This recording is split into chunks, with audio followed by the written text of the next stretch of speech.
पहलगांव आतंकी हमले के बाद से देश भर में भारी आक्रोश। देश आतंकियों और उनके मददगार से बदला चाहता है। केंद्रीय मंत्री एसपी सिंह बघेल बोले, राष्ट्र हित में प्रधानमंत्री कड़े फैसले ले रहे हैं। प्रधानमंत्री ने पहले भी 2 बार पाकिस्तान में घुसकर मारा है। अभी डिप्लोमेटिक फैसले लिए हैं, आगे और कड़े फैसले होंगे।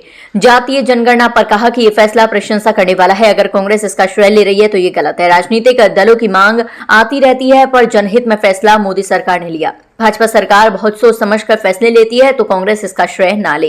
अगर कांग्रेस जातीय जनगणना का श्रेय ले रही है तो कांग्रेस को यह भी कहना चाहिए कि धारा 370 भी उनकी वजह से हटी है। श्री नरेंद्र मोदी जी भारत के स्वाभिमान, सम्मान और सुरक्षा के लिए जरूर निर्णय लेते रहे भी हैं। पूर्व में पाकिस्तान में घुस के मारा है उनको, 2 ऑपरेशन हुए हैं और अभी कूटनीतिक स्टेप उठाए गए हैं जिसमें पाकिस्तान का लगभग इलाका जूट ही पैदा करता है। उनका पंजाब फर्टाइल है और सिंधु जल बंटवारे को कैंसिल करके एक कूटनीतिक बड़ा निर्णय लिया गया है। लैंड पोर्ट बाघा, जिससे हजारों ट्रकों का आवागमन होता था, उसको बंद कर दिया गया है। डिप्लोमेसी निर्णय के तहत उनकी जो एम्बेसी है उसकी संख्या कम कर दी गई है। समस्त प्रकार के वीज़ा कैंसिल हो गए हैं। पाक नेशंस जो भारत में थे उनको वापस सबको भेज दिया गया है। ये शुरू में इकोनॉमिक स्टेप्स भी होते हैं। खेती खराब बीज, कम फर्टिलाइज़र, कम कीटनाशक से हो सकती है, लेकिन बिना पानी के नहीं हो सकती। सर, जातिगत गणना को लेकर घोषणा हो चुकी है, लेकिन सपा और कांग्रेस बोल रही है कि हम लोगों के कारण वो ले रहे हैं। नहीं, जो कैबिनेट में डिसीजन लेगा श्रेय तो उसी को ही मिलेगा।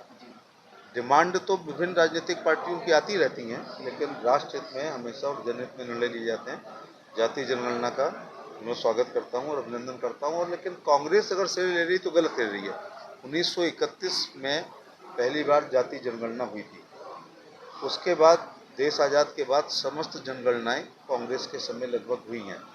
50 कॉलम गणना कर्मियों से पूछे गए, नाम क्या नाम है, पिताजी का नाम क्या है, पक्का मकान है, कच्चा मकान है, एसी है, 4 व्हील है, मोटरसाइकिल है, फ्रिज है, लेकिन एक जात नहीं पूछी।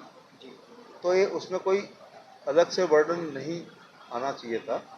एक जात और पूछ लेते जिससे सारा समस्याएं हल हो जाती। राहुल गांधी साफ कह रहे हैं कि ये जो कुछ कारण हुआ है जनसंख्या, वो सिर्फ कांग्रेस के कारण हुआ। अगर हम दबाव नहीं बनाते तो ये संभव ही नहीं था। ऐसा नहीं है।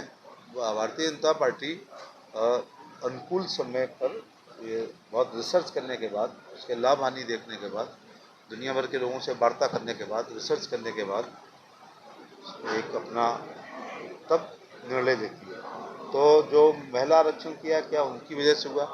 तो फिर उनको ये भी कहना चाहिए कि धारा 370 भी हमारी वजह से ख़त्म हुई है। इसका भी तो कहना चाहिए ना, 35 से भी हमारी वजह से ख़त्म हुई है। 3 तलाक भाजपा ने समाप्त की है तो उन्हीं की मांग थी। तो ऐसी बात नहीं है। वो जो नए महिला आरक्षण किया है 33%, तो ये जो महत्वपूर्ण निर्णय लिए गए हैं वो सब राष्ट्र हित में लिए गए। अयोध्या सांसद ने आज ही सुबह प्रेस कॉन्फ्रेंस में कहा है कि अगर भारतीय जनता पार्टी की सरकार अभी नहीं कर पाएगी तो हम सरकार बनाने पर इसको लागू करेंगे। देखिए, बहुत सी चीज़ें हैं ना जो कह के नहीं की जाती। ये 1 जून की जयंती नहीं है अहिल्याबाई होलकर की, मैं आपको बुला के बताऊं। ये युद्ध हमेशा या अन्य स्टेप होते हैं, ये सब राष्ट्र हित में किए जाते हैं। उसके लिए अनुकूल प्रातः वंदनीय पूर्ण श्लोका लोकमाता महारानी अहिल्याबाई होलकर की 300वें जन्म जयंती है। ये विशेष है क्योंकि 30 शताब्दी वर्ष है। तो केंद्रीय अहिल्याबाई होलकर आयोजन समिति की जो केंद्रीय कमेटी है और हमारी क्षेत्रीय कमेटियों ने, उन्होंने तय किया है कि इस बार 300 होने पर, यद्यपि आगरा में बहुत होती रही हैं, वर्षों से हो रही हैं, लेकिन 300 एक विशेष अवसर है। तो एक भव्य और दिव्य जयंती मनाने का जीआईसी ग्राउंड पर निर्णय 1 जून को लिया गया है। 31 तारीख यद्यपि उनका जन्मदिन है, लेकिन 31 तारीख को पूरे देश में मनाते हैं और समाज में जो गवर्नर्स, मिनिस्टर्स या एमएलए एमपीओ की संख्या कम है, तो सब लोग अपने अपने क्षेत्रों में बिजी रहते हैं। इसलिए 1 जून को मनाने का निर्णय लिया गया, जिसमें पूर्व केंद्रीय मंत्री और हरियाणा के महामहिम राज्यपाल श्री बंडारू दत्तात्रेय, जो हमारे ही समाज से आते हैं, उन्होंने आने की अपनी सहमति व्यक्त की है। और अहिल्याबाई होलकर के गांव चौड़ी के ही उन्हीं के परिवार के राम शिंदे पाटिल साहब, जो इस समय विधान परिषद के ऑनरेबल चेयरमैन हैं, उन्होंने आने की, और उत्तर प्रदेश के यशस्वी तपस्वी मुख्यमंत्री योगी आदित्यनाथ जी ने कल ही ग्वालियर में उनसे मिलने पर उन्होंने अपने आने की सहमति व्यक्त की है।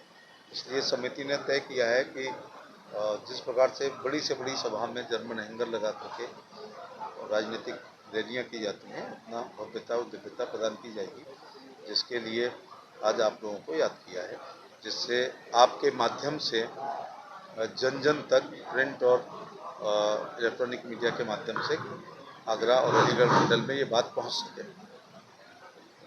कितने लोगों की आने की संभावना है? जीआईसी ग्राउंड लबालब भर जाएगा, क्योंकि उसके लिए अभी तक 60-70 गांव का मैंने निजी तौर से दौरा किया है और हमारी कमेटी भी निरंतर संपर्क में है। ऐसी अभी तक हिंदुस्तान के इतिहास में भीड़ के मामले में और भव्यता दिव्यता के मामले में अभी तक नहीं मनाई गई, क्योंकि जो जात वर्ग क्षेत्र धर्म अपने पुरखों का सम्मान नहीं करता है, वो कभी आगे नहीं बढ़ता। पुरखे भी ऐसे हों जिन्होंने अपने कार्यकाल में अहिल्या जी ने 12,776 टूटे हुए मंदिरों का निर्माण, जिसमें सभी 12 ज्योतिर्लिंग और सभी 51 शक्तिपीठ के साथ साथ कश्मीर से लेकर कन्याकुमारी और कच्छ से लेकर काबुल तक मंदिरों का जीर्णोद्धार किया। ये विरासत में लगभग सभी साम्राज्य को टूटे हुए मिले, क्योंकि 7वीं शताब्दी में इस्लाम के बाद 11वीं शताब्दी से ही टूटने शुरू हो गए थे। इसमें गोरी ने, कुतुबुद्दीन ऐबक ने, इल्तुतमिश ने, रजिया ने, बलबन ने, अलाउद्दीन खिलजी, मोहम्मद खिलजी, जलालुद्दीन खिलजी, फिरोज तुगलक, मोहम्मद तुगलक, गयासुद्दीन तुगलक, सिकंदर लोदी, बहलोल लोदी, इब्राहिम लोदी, बाबर, हुमायूं, अकबर, जहांगीर, शाहजहां और आगरा के लोगों से ज़्यादा कौन जानता है कि औरंगजेब ने कितने ध्वस्त किए थे। ऊँटों ने भी तोड़े, यमुनों ने भी तोड़े, डचेज ने भी तोड़े, पूरा गोवा पुर्तगालीज ने तोड़ दिया। सबको विरासत में टूटे हुए मिले, लेकिन हमारी समाज में हमारे लिए गौरव प्रातःवंदनीय महारानी अहिल्याबाई होलकर ने ही सारे मंदिरों का जीर्णोद्धार किया।